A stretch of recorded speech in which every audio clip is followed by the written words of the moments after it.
ये है preparation strategy. तो साहिल सर आइए, आप तो ऑलरेडी साहिल सर गेट 2025 के ऑल इंडिया रैंक 9 रह चुके हैं, तो ये आपको काफी अच्छे से डिटेल में बताने वाले हैं कि क्या स्ट्रेटेजी होना चाहिए गेट 2026 के लिए। तो अब साहिल सर कंटिन्यू करेंगे। हेलो एवरीवन, जैसे कि कॉलेज सर ने पूरा संकल्प बैच का कोर्स स्ट्रक्चर डिस्कस किया है और फिर फैकल्टी का डिस्क्रिप्शन दिया है कि कौन से फैकल्टी कौन सा सब्जेक्ट लेंगे, तो उसी को कंटिन्यू करते हुए मैं आगे बढ़ता हूँ। ये है हमारा पूरा प्रिपरेशन स्ट्रेटेजी कि हमारा संकल्प बैच का जो गेट 2026 हमारा जो टारगेट है, उस टारगेट को अचीव करने के लिए हमारा प्रिपरेशन स्ट्रेटेजी क्या रहेगा। तो शुरू करते हैं। सबसे पहले कोर्स कंप्लीशन, कि हमारा जो कोर्स कंप्लीशन का जो ड्यूरेशन है, it will take around 6 months. ये 6 महीने में करीब पूरा कोर्स कंप्लीट कर दिया जाएगा, अप्रैल टू सितंबर। तो जितने भी सब्जेक्ट्स है, जैसे कि शुरुआत हम लोग करेंगे माइनिंग मेथड्स, माइन डेवलपमेंट से, और साथ ही 15 अप्रैल से कॉलेज सर जनरल एप्टीट्यूड और मैथमेटिक्स को कंटिन्यू करेंगे। पैरेलली हम लोग मैथमेटिक्स इंजीनियरिंग मैथमेटिक्स को कंटिन्यू करेंगे। पैरेलली हम लोग 2 या 3 सब्जेक्ट्स को लेंगे ताकि बर्डन ना बढ़े। उसके बाद आता है मिनिमम स्टडी आवर्स, कि कितने घंटे पढ़ने चाहिए गेट 2026 को अचीव करने के लिए। So basically at least minimum classes तो हमारा 1 से 2 घंटे के बीच का क्लास होगा। क्लास को हटाते हुए एटलीस्ट आपको 3 से 4 घंटे डेली देना है सिर्फ गेट के लिए। ये 3 से 4 घंटे में आप लोगों को क्या करना है, क्लास में जो भी सब्जेक्ट्स के टॉपिक पढ़ाए हुए जाएंगे, आपको उनको पहले थोरोली पढ़ना है, थोरोली रीडिंग, एंड उससे रिगार्डिंग जो न्यूमेरिकल्स आएंगे उन न्यूमेरिकल्स को सॉल्व करना है। न्यूमेरिकल्स के लिए आप लोगों को पीवाईक्यू का बुक दिया गया जाएगा, और भी क्वेश्चन जो है वो हम लोगों के द्वारा व्हाट्सएप ग्रुप में शेयर किया जाएगा। आप लोग को वो सब क्वेश्चन भी सॉल्व करना है WhatsApp group. Then regular practice and revision. Practice और रिवीजन जो है किसी भी कॉम्पिटिटिव एग्जाम को निकालने के लिए मोस्ट इंपॉर्टेंट होता है। आप लोग कितने घंटे भी पढ़ाई करें, डेली अगर आप 3 से 4 घंटे भी दे रहे हैं, तो आपको रिवीजन के लिए उतना वक्त देने की जरूरत नहीं है। बट जो रेगुलर प्रैक्टिस की बात है, एटलीस्ट कोई भी सब्जेक्ट अगर आप लोग का पढ़ाई जा रहा है, फॉर एग्जाम्पल अगर माइनिंग मेथड से पढ़ाया जा रहा है, तो डेली आप लोगों को माइनिंग मेथड से regarding subjective as well as numerical, subjective and numerical at least 20 question तो सॉल्व करने ही करने हैं डेली। क्वेश्चंस का कोई क्रंच नहीं है, पीवाईक्यू सॉल्व कीजिए, एक एक ओराई का सॉल्यूशन को देखिए, उसको सॉल्व कीजिए। और भी क्वेश्चन की जरूरत आएगी तो आप लोग बोलिए, आपको ग्रुप में शेयर किया जाएगा। मैक्सिमम नंबर ऑफ क्वेश्चन को आप लोग को सॉल्व करना है, क्योंकि जो एग्जाम है, एग्जाम 3 घंटे का है और आपको 65 क्वेश्चन सॉल्व करना है। तो जितना ज्यादा से ज्यादा आपका प्रैक्टिस रहेगा क्वेश्चन सॉल्व करने के लिए, आप लोगों को एग्जाम में उतना ही ज्यादा हेल्प मिलने वाला है। फिर आता है regular mock test and analysis. हमारा जो प्लेटफॉर्म है माइनिंग पाठशाला का ऐप, उसमें हम लोग मॉक टेस्ट रेगुलर बेसिस पे कंडक्ट कराएंगे। जब भी कोई सब्जेक्ट पढ़ाया हुआ जाएगा तो उसके रिगार्डिंग आपका weekly test, monthly test as well as mock test complete syllabus का वो कंडक्ट किया जाएगा।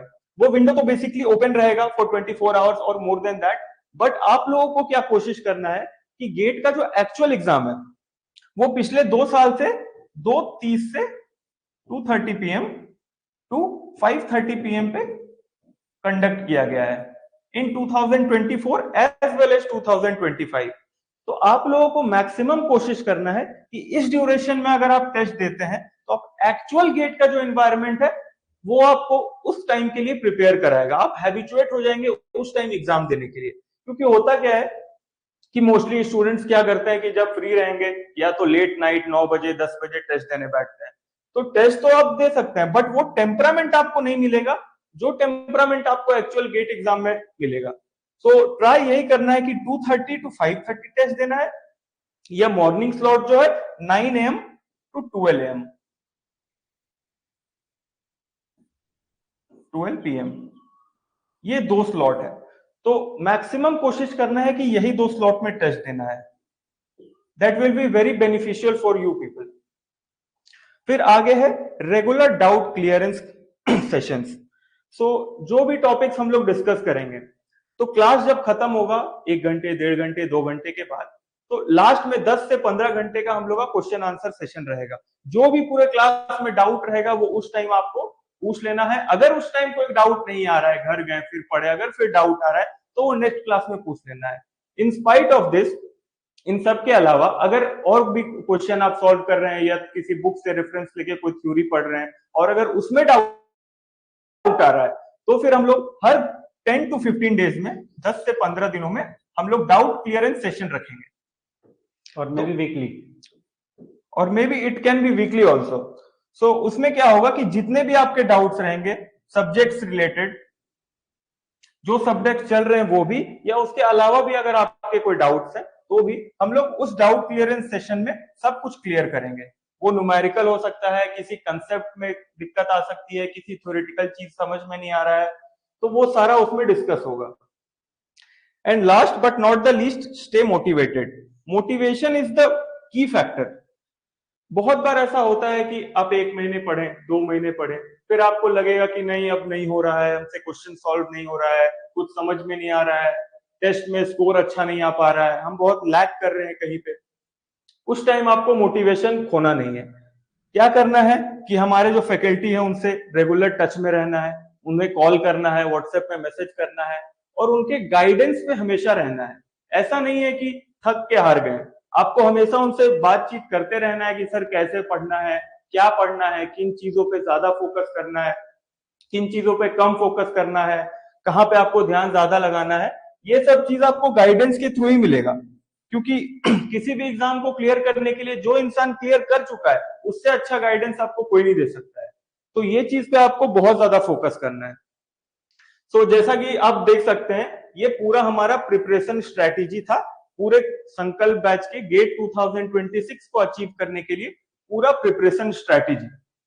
तो अभी हम ये जो भी स्ट्रेटेजी था, इसमें मैं एक और पॉइंट ऐड करना चाहूंगा सर कि ये जो मिनिमम आवर्स वाला है 3 to 4 आवर्स डेली, तो इसमें कई बच्चे इस तरीके से सोच लेते हैं और करते हैं ऐसा कि एक दिन में वो 10 घंटा पढ़ लेते हैं, लगातार 2 दिन 10-10 घंटा पढ़ लेंगे और फिर 4 दिन का गैप कर लेंगे, फिर 4 दिन उनका हो जाएगा नील, नेक्स्ट 4 डेज नील हो जाएगा। तो ये चीजें नहीं करना है। कंसिस्टेंसी बहुत बड़ा फैक्टर है। अगर आप कंसिस्टेंट नहीं रहोगे तो आप परफॉर्मेंस में लैग करोगे। तो ये कंसिस्टेंसी को नहीं छोड़ना है। 3 to 4 आवर्स ही हो, मे बी 2 आवर्स ही हो, लेकिन डेली बेसिस पे ये होना चाहिए। आप ऐसे नहीं कि दशहरे की छुट्टी में आप 10 दिन का गैप ले लिए, 10 डेज का हॉलीडे हो गया आपका, ऐसा नहीं करना है। दशहरे की छुट्टी में आप मैक्सिमम अगर बीच में गैप कर सकते हो, 1 दिन का गैप ले सकते हो, लेकिन आपको डेली बेसिस पे तो 2 से 3 घंटा 4 घंटा ऐसे कंसिस्टेंटली पढ़ाई करना है, क्वेश्चंस प्रैक्टिस करने हैं सब्जेक्ट से। अगर आपको एक अच्छा टारगेट कर रहे हो, गेट 2026 में एक अच्छा रैंक टारगेट कर रहे हो, तो उसको अचीव करने के लिए ये सारी जो भी पॉइंट्स थे सर ने एक्सप्लेन कर दिया, हमने सारा स्ट्रक्चर आपको बता दिया है कि क्या क्या चीजें हैं। हम लोग एक सपोर्टर की तरह काम करेंगे आपका, आपको जो जर्नी है वो आपको कंप्लीट करना है। हम लोग उसमें एक सहारा की तरह काम करेंगे, माइनिंग पाठशाला एक सहारा की तरह काम करेगी, जहां पे आपको दिक्कतें आएगी वहां पे माइनिंग पाठशाला आपको हेल्प करेगी। तो ये सारी चीजें होगी प्रिपरेशन स्ट्रेटेजी की बात। अब मैं एक अब जो सेशन होने वाला है 10 मिनट का, उसमें 10 मिनट या 5 मिनट जितना देर आप लोग सवाल पूछ सको, आपका जो भी डाउट्स है आप लोग कमेंट कर सकते हो, एक एक करके हम लोग एक्सप्लेन करेंगे। आपका जो भी डाउट्स गेट 2026 को लेकर के, माइनिंग पाठशाला को लेकर के, संकल्प बैच को लेकर के, या फिर माइनिंग पाठशाला के अदर कोर्सेज को लेकर के, या फिर फैकल्टीज मेंबर को लेकर के, जो भी डाउट्स हैं आप यहाँ पे पूछ सकते हो। अभी हम लोग उसको क्लियर करेंगे। ऐसे ऑलरेडी आप लोगों ने काफी कुछ सवाल कर रखा है सर, PYQ एंड AK गोरई अभी से स्टार्ट करूं या सिलेबस कंप्लीट करने के बाद? नहीं नहीं नहीं, आपको पैरेलली करते जाना है। सिलेबस कंप्लीट होने का इंतजार आपको नहीं करना है।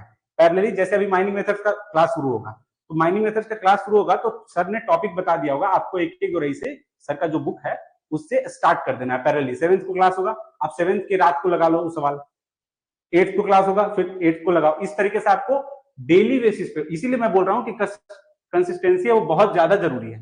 3 to 4 आवर्स का कंसिस्टेंसी बहुत ज्यादा जरूरी है। आप किसी ऐसे वेट मत करो कि सिलेबस कंप्लीट होगा उसके बाद मैं शुरू से सारा क्वेश्चन बनाऊंगा, तो आप फिर वहां भी लैग कर जाओगे। तो ये चीजें आपको फोकस रखना है, डे 1 से आपको स्टार्ट करना है। Excuse me sir, I mean the hospital class वाला, हाँ बिल्कुल बिल्कुल, ये जो अभी ओरिएंटेशन क्लास है इसका लेक्चर आपको रिकॉर्डिंग फॉर्म में भी मिल जाएगा। और कोई क्वेश्चंस आप लोग का? कोई क्वेश्चन नहीं है गेट से रिलेटेड? सर नोट्स कैसे बनाऊं? जी बिल्कुल अंशु, हाँ नोट्स का बात ऐसे है कि आपको पीपीटी पे इस तरीके से उस तरीके से पीपीटी आपको नहीं प्रोवाइड किया जाएगा जो दूसरे प्लेटफॉर्म करते हैं कि पूरा गूगल से उठा करके आपको स्लाइड से बुक से पूरा चिपका देंगे, तो वो लिखने में फिर वो फील नहीं आता है, क्योंकि टीचर वहां पे ऐसे बोलेंगे कि इसको देख लेना और ऐसे ऐसे स्लाइड कर देंगे, तो वो आप लिख नहीं पाओगे। आपको अगर कोई 20 पन्ने का स्लाइड लाइन बाय लाइन लिखा हुआ अगर आपको दे दे तो आपको पढ़ने में भी फील नहीं आएगा। तो टीचर्स कोशिश करेंगे कि मिनिमम चीजें लिख करके स्लाइड्स में लेकर के आएंगे और आपको जो मेन चीज समझाने का चीज है वो सारा लिख करके आपको एक्सप्लेन करेंगे। तो पैरेलली आपको नोट्स बनाते चलना है। आपको ऐसा नहीं कहा जाएगा कि पीपीटी शेयर कर दिया गया ये सारा आप कॉपी कर लेना, ऐसा नहीं किया जाएगा। सेलेक्टेड पॉइंट्स लिख करके लाया जाएगा, उसको डिटेल में एक्सप्लेन किया जाएगा लिख करके। तो पैरेलली आप नोट्स बना सकते हो। नोट्स बनाना काफी इंपॉर्टेंट है। लास्ट के डेज में रिवीजन में नोट्स ही सबसे मेन रोल प्ले करता है। तो ये हो गई नोट्स की बात। आगे कमेंट क्या है, जियो मैकेनिक्स कब स्टार्ट होगा सर? सुवर्णा घोष, जियो मैकेनिक्स मोस्ट प्रोबेबली मई में स्टार्ट हो जाएगा। आप लोग सिलेबस कंप्लीशन का चिंता मत लोग करो, सिलेबस कंप्लीशन सितंबर में हो जाएगा, जैसा कि सर ने ऑलरेडी लिख रखा है 6 मंथ्स टाइम इज एनफ। तो आपको जियो मैकेनिक्स अनुराग सर कवर करने वाले हैं, मोस्ट प्रोबेबली मई में स्टार्ट हो जाएगा जियो मैकेनिक्स। और कोई सवाल? सर और सब्जेक्ट कब से स्टार्ट होगा? आपको बता दिया गया कि जो माइनिंग मेथड्स है 7 से स्टार्ट हो रहा है। इंजीनियरिंग मैथमेटिक्स का सब्जेक्ट मैं खुद कवर करने वाला हूं, या तो 15 टू 20 ऑफ अप्रैल के बीच में वो स्टार्ट हो जाएगा। बाकी सब्जेक्ट्स हैं, ये दोनों सब्जेक्ट्स पैरेलली चलेंगे। एक रीजन है कि अप्रैल में थोड़ा क्लास स्लो चलेगा, जिसके रीजन है कि काफी कॉलेजेस में सेमेस्टर एग्जाम चल रहा है। जो अप्रैल का मंथ है वो सेमेस्टर एग्जाम होता है, 4th ईयर का सेमेस्टर एंड होता है। जो 8th सेमेस्टर होता है 4th ईयर का, 3rd ईयर का 6th सेमेस्टर होता है वो एंड होता है। इस वजह से क्लासेस थोड़ा कम रखे जाएंगे अप्रैल के मंथ में। फिर मई से आपका रेगुलर 4 घंटे का क्लास चलेगा। बाकी सब्जेक्ट्स के बारे में बात करूं तो इंजीनियरिंग मैथमेटिक्स और माइनिंग मेथड्स की बात हो गई। रॉक मैकेनिक्स आपका मोस्ट प्रोबेबली मई में शुरू होगा। उसके पहले अगर उस टाइम माइनिंग मेथड्स खत्म हो जाता है, माइनिंग मेथड मान के चलो कि मोस्ट प्रोबेबली मई के एंड में खत्म होगा। 2 महीने लगेंगे, 2 महीने इसमें लगेंगे आपको ऑलमोस्ट। मैथमेटिक्स में तो 3-4 महीने लगेंगे, मैथमेटिक्स में 3-4 महीने लगेंगे। तो आपको रॉक मैकेनिक्स मई में शुरू होगा। अगर माइनिंग मेथड्स खत्म होता है मई के एंड में या फिर जून के फर्स्ट वीक में, तो आपको वहां से फिर वेंटिलेशन या फिर माइनिंग मशीनरी स्टार्ट हो जाएगा जून के फर्स्ट वीक से। तो ये सब्जेक्ट का स्ट्रेटेजी, जो मेन सब्जेक्ट्स हैं वो कवर किए जाएंगे। बाकी मैथमेटिक्स मेरा चलते रहेगा, साथ में मैं पैरेलली माइंड जो वो है माइंड प्लानिंग है वो भी मैं कवर करते चलूंगा। और कोई सवाल? सर पीवाईक्यू एकोग्राफ एनफ होगा क्या? आप नहीं, मैं ये नहीं कह रहा हूं कि एनफ होगा, बट आपको इनिशिएट यहां से करना है। आप अचानक से 10 बुक ले लो किसी कोचिंग का या फिर किसी प्लेटफॉर्म से, और लेने के बाद उसको पढ़ो ही ना, इसका कोई मतलब नहीं। आप अगर इस चीज की गारंटी देते हो कि मैं अगर आपको 10 बुक भिजवा दूं तो आपका सिलेक्शन हो जाएगा, तो मैं सबको बेशक 10 बुक भिजवा दूंगा, इसमें कोई इशू नहीं है। बट आपको करना क्या है ना कि स्टेप बाय स्टेप आपको चीजों को फोड़ना है। ऐसे नहीं कि अचानक से 10 बुक ले लिए, सारे को रख दिया और किसी को पूरी साल खोला ही नहीं। पता चला खोला तो काफी सारे सॉल्यूशंस इधर थे उसमें, तो और कंफ्यूज हो गए। तो ये चीजें आपको नहीं करना है। आपको सबसे पहले एक गोराई सर का बुक, अगर आप लोग इनिशिएट कर रहे हो तो आपके मार्क्स अच्छे नहीं है गेट 2025 में, या फिर आप गेट के बारे में उतना नॉलेज नहीं रखते हो कि नहीं गेट में क्या पूछा जाता है, तो सबसे पहले क्लासेस लेक्चर्स अटेंड करने हैं regular basis, regular class attend करने हैं। ये बहुत इंपॉर्टेंट पॉइंट है कि आपको क्लास मिस नहीं करने हैं। तो रेगुलर क्लास अटेंड करना है। क्लास अटेंड करने के बाद आपको एक गोराई सर का बुक कंप्लीट करना है। एक गोराई सर का अगर वो टॉपिक कंप्लीट हो गया, उसके बाद आपको पीवाईक्यू अटेम्प्ट लेने हैं। पीवाईक्यू भी अगर आपने अटेम्प्ट ले लिया तो आप बेशक उस सब्जेक्ट के फैकल्टीज को या फिर संकल्प के व्हाट्सएप ग्रुप पे आप लिख सकते हो कि I need more questions of this topic. आपको क्वेश्चन व्हाट्सएप ग्रुप पे या फिर ऐप पे प्रोवाइड किया जाएगा। और कोई क्वेश्चंस? क्वेश्चंस का कोई भी क्रंच कभी नहीं आएगा। अगर क्वेश्चंस की कमी नहीं आएगी माइनिंग पाठशाला टीम में, तो आप लोग बोल सकते हैं, आपको maximum number of questions provide किए। सर फॉर्मूला कैसे याद करें? हाँ, तो आपको तो मैं ऐसे कहूंगा कि फॉर्मूला रटने का कोशिश मत करो, क्योंकि अब जो गेट का लेवल हो गया ना, आप ऐसे डायरेक्टली रट के फॉर्मूला तो रटे रहोगे बट वहां पे अप्लाई नहीं कर पाओगे। क्वेश्चन देख करके, सिनेरियो देख करके समझ में नहीं आएगा कि अच्छा इसमें ये लगाना था। तो आप कोशिश करो कि क्लासेस में जो कॉन्सेप्ट समझाया जाता है उसको अच्छे से समझने की कोशिश करो। वहां पे आप अपने टर्म्स में, अगर सर यहाँ पे इंग्लिश में लिख रहे हैं, आपको लगता है कि नहीं मैं हिंदी में अच्छे से समझ रहा हूँ, आप अपने टर्म्स में हिंदी में लिखो कि यहाँ पे ऐसे लिखा रहेगा। जिस क्वेश्चन में सिग्मा 1, जैसे रॉक मैकेनिक्स का ले लें, सिग्मा 1 सिग्मा 3 दिया रहेगा, सी दिया रहेगा, तो उसमें ये वाला फॉर्मूला यूज करना है। आप ऐसे लिख करके आप फॉर्मूले को याद कर सकते हैं, ताकि आपको जब गेट में क्वेश्चन आए, डेटा देखते आपको समझ में आना चाहिए, अच्छा इसमें ये फॉर्मूला लगाना है। तो आप इस तरीके से फॉर्मूला याद कर सकते हो, डायरेक्ट रटने की कोशिश नहीं करना है। जो फॉर्मूला बुक प्रोवाइड किया गया माइनिंग पाठशाला की ओर से, वो सिर्फ इसलिए किया गया है कि आपको वो रिवीजन में मदद करेगा। आपको रेफर नोट्स ही करना है, जो माइनिंग पाठशाला क्लासेस होंगी उसमें आप अगर बनाएंगे तो उसको आपको फॉलो करना है। Starting from zero please explain must be from the bottom level sir, as you are very top level people, please come from bottom to clear. Yes yes yes Venkatesh, जो भी आपकी जो डाउट है, आप अलग सेशन अभी ज्वाइन कर रहे हो, तो मैं बता दूं कि आपकी जो अगर बेसिक में दिक्कत है, तो सबसे पहले तो series of basic concept already हमारा आ चुका है यूट्यूब पे और ऐप पे, उसको आप कवर कर लो। 15 से 20 लेक्चर हैं वहां पे, उसको आप कवर कर लो। बाकी आपको जो भी डाउट आएंगे, जो भी दिक्कतें आएंगी क्लासेस में, सर ये समझ में नहीं आ रहा, तो सर ने जैसा बताया कि 10 to 15 मिनट्स का लास्ट में क्वेश्चन का सेशन रहेगा। हर एक सेशन के बाद 10 मिनट का क्वेश्चन सेशन रहेगा। अगर आप लोग सवाल नहीं पूछोगे तो 5 मिनट का रहेगा, तो उसमें आप डाउट पूछ सकते हो, सर यहाँ पे आपने कैसे किया, सर ये मुझे समझ में नहीं आया, आप कमेंट कर सकते हो, आपको क्लियर किया जाएगा। कोशिश करना कि आप क्लास में पूछ लो, क्योंकि स्किपिंग वाला जो टेंडेंसी आ जाती है ना कि मैं कल पूछ लूंगा, परसों पूछ लूंगा, तो फिर वो दिक्कत पैदा करती है। तो आपको बॉटम से शुरू किया जाएगा, जीरो से शुरू किया जाएगा। जो भी कोर्स शुरू होंगे एकदम बेसिक से स्टार्ट होंगे, तो चिंता करने की आपको बिल्कुल जरूरत नहीं है। न्यूमेरिकल कैलकुलेशंस समझ नहीं आता, हाँ बिल्कुल बिल्कुल, तो ये कंसेप्ट क्लियरिटी की बात है मयंक, आपको कंसेप्ट क्लियर नहीं है। आप क्लासेस को रेगुलर फॉलो करो, रेगुलर बेसिस पे फॉलो करो, नोट्स बनाओ और नोट्स का रेगुलर रिवीजन करो। ये जो न्यूमेरिकल्स अगर सॉल्व नहीं कर पा रहे हो, तो ये कॉन्सेप्ट की क्लियरिटी की बात है, आपका कॉन्सेप्ट क्लियर नहीं है, तो इस वजह से ये दिक्कतें आ रही हैं। रेगुलर क्लास फॉलो करोगे तो सारी जो दिक्कतें हैं वो दूर हो जाएंगी। I am also agree with जेती वेंकटेश, हाँ जी बिल्कुल, आपको जीरो से स्टार्ट किया जाएगा, चिंता करने की बात नहीं है। सर AK गोराई का बुक लेना होगा कि नहीं? आप AK गोराई का बुक अगर आप लेना चाहते हो तो ले लो, ऐसे माइनिंग पाठशाला इसको प्रोवाइड नहीं करती है, पब्लिकेशंस का बुक है, तो कोई प्लेटफॉर्म इसको प्रोवाइड नहीं कर सकता, पहला रीजन। दूसरा रीजन कि अगर आपके पास बुक है तो अच्छी बात है, अगर आप PDF में चाहते हो तो PDF ऑलरेडी अवेलेबल है वेबसाइट वगैरह पे, या फिर आप व्हाट्सएप ग्रुप पे भी मांग करोगे तो आपको मिल जाएगा। तो AK गोराई सर का बुक का PDF आपको मिल जाएगा।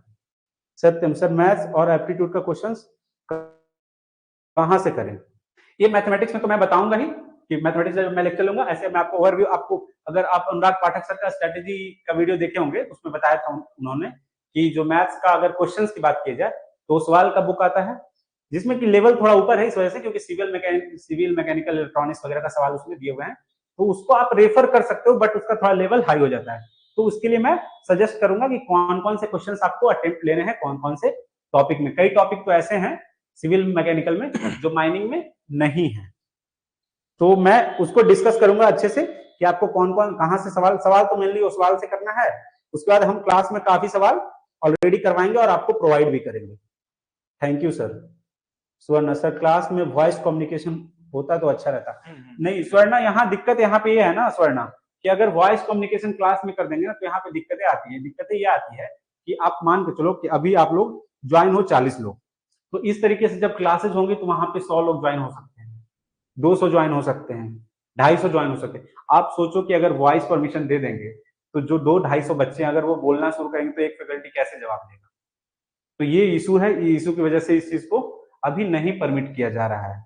इसके लिए आप ध्यान देना, ये प्रॉब्लम है, ये प्रॉब्लम की वजह से नहीं किया जा रहा है कि आप 100 बच्चों 200 बच्चे अगर माइक ऑन करेंगे तो दिक्कतें होंगी, इको होगा, तो ये सारी दिक्कत है स्वर्ण, इस वजह से ये नहीं किया जा रहा। आगे क्या सवाल है? Sir try to complete the whole syllabus in time. बिल्कुल बिल्कुल, सितंबर तक आपका सिलेबस कंप्लीट हो जाएगा, नो डाउट।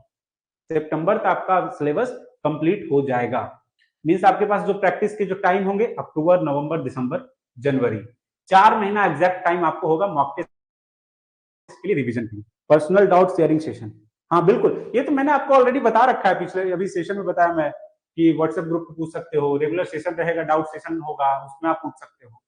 तो ये सारी चीजें क्लियर। और कोई क्वेश्चन है तो आप लोग करिए। अगर फिर भी किसी को डाउट हो रहा है तो फैकल्टी को कॉल करके डाउट क्लियरिफिकेशन कॉल करके, व्हाट्सएप करके, ग्रुप पे आप व्हाट्सएप करो, नहीं पूछा जाए तो वहां पे तो सारे सॉल्यूशन, जो संकल्प बैच में उनको सब कुछ पता ही है कि संकल्प बैच के जो भी डाउट्स हैं, जो भी क्वेश्चंस आते हैं संकल्प के ग्रुप पे, ऑलमोस्ट 30 to 40 मिनट्स में वो सॉल्यूशन उनको मिल जाता है। 24/7 डाउट सॉल्विंग ग्रुप है। तो ये सारी चीजें हो गई स्ट्रेटेजी की बात। अगर और आपका सवाल है तो आप पूछिए। क्योंकि सर मैं दूसरे कोचिंग को छोड़ के आया हूँ। Okay, no doubt Lakshman, no doubt. आप दूसरे कोचिंग छोड़ के आओ, लेकिन आपको यहाँ पे कंटेंट से खिलवाड़ नहीं किया जाएगा माइनिंग पाठशाला के प्लेटफॉर्म पे, कि आपको ऐसे वेंटिलेशन का लेक्चर 10 घंटे का वेंटिलेशन का लेक्चर दिया गया, एक साल पे वेंटिलेशन का लेक्चर आपको 150 घंटे का दिया गया, और इस साल आपको 12 घंटे का दिया गया। तो ये चीजें नहीं की जाएगी। जो एक ऑप्टिमम होता है कि इतना जरूरत है, इतने में हो जाएगा। जिस चीज पे फोकस करना है टोटली गेट फोकस्ड होगा। आपको पीएचडी नहीं करवाऊंगा मैं, आपको ऐसा नहीं करूंगा कि उड़ा उड़ा के पढ़ा दिया 10 घंटे में जल्दीबाजी में, कि फैकल्टीज के पास टाइम नहीं है, हमारे पास रेवेन्यू नहीं है कि कैसे फैकल्टीज को दें। तो ये सारी दिक्कतें माइनिंग पाठशाला की टीम में नहीं आएगी। आपको जो मिनिमम ऑप्टिमम टाइम है कि इतना ऑप्टिमम टाइम चाहिए इस कोर्स को कंप्लीट करने के लिए, इस सब्जेक्ट को कंप्लीट करने के लिए, वो सारी आपको कवर की जाएगी। उतने टाइम आपको सब्जेक्ट वाइज मिलेंगे, नो डाउट।